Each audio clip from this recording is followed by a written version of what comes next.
Hey everybody, so this is Eisenhower's farewell address, and this was made back in 1961, so that's over 60 years ago.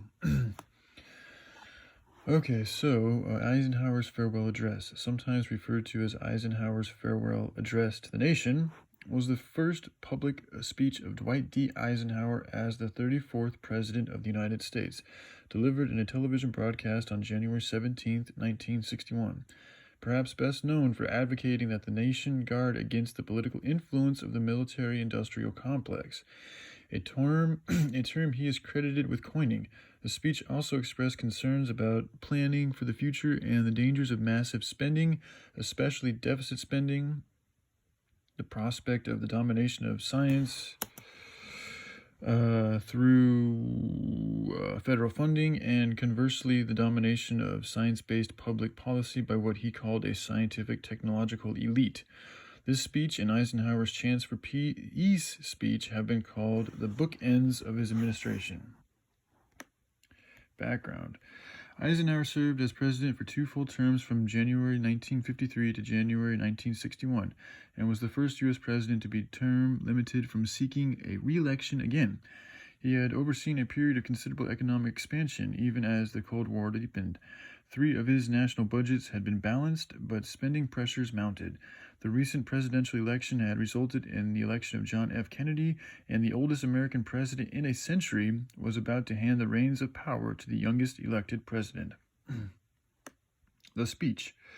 As early as 1959, Eisenhower began working with his brother Milton and his speechwriters, including his chief speechwriter Malcolm Moose, to develop his final statement as he left public life. It went through at least 21 drafts. The speech was a solemn moment in a decidedly unsolemn time, warning a nation giddy with prosperity, infatuated with youth and glamour, and aiming increasingly for the easy life. As we peer into society's future, we, you and I, and our government, must avoid the impulse to live only for today, plundering for our own ease and convenience the precious resources of tomorrow. We cannot mortgage the material assets of our grandchildren without risking the loss also on their political and spiritual heritage. We want democracy to survive for all generations to come, not to become the insolvent phantom of tomorrow.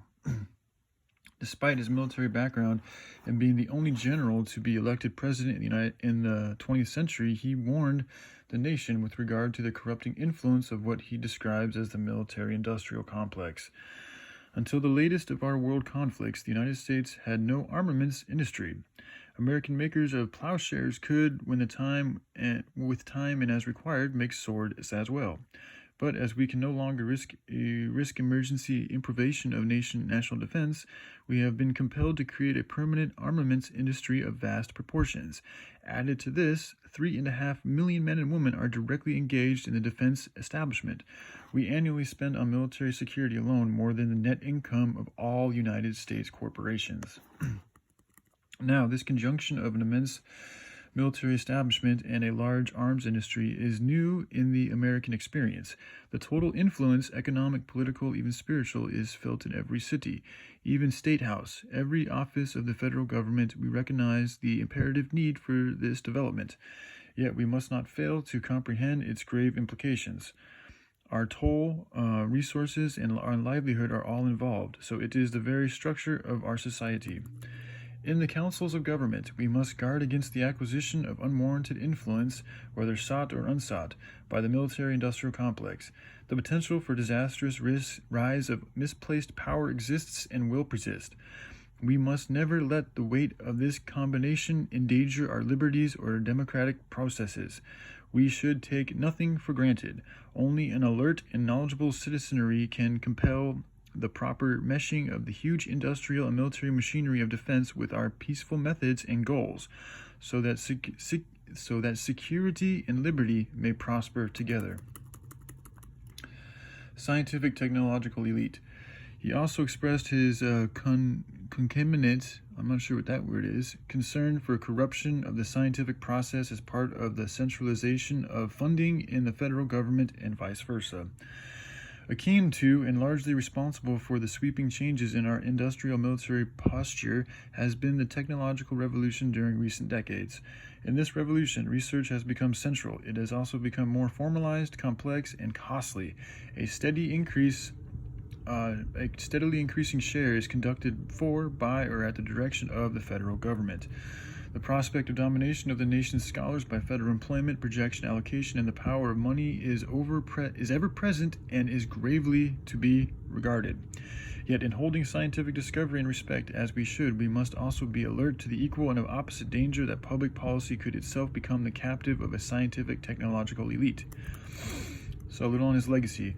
Although it was much broader, Eisenhower's speech is remembered primarily for its reference to the military-industrial complex. The phrase gained acceptance during the Vietnam War era, and 21st century commentators have expressed the opinion that a number of the fears raised in his speech have come true.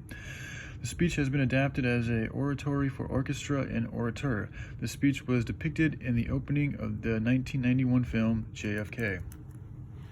So yeah, it's pretty obvious if you look at what's going on today that a lot of what he warned about is actually happening. And also, too, I want to say that he's got, I think it's his granddaughter. Her name is Laura Eisenhower. She's a truther on YouTube. She's got a pretty large YouTube channel, and she has a lot of good stuff to say. So you guys might want to check her out and see what she has to say. All right? Okay, I love you guys. Y'all take care. Bye.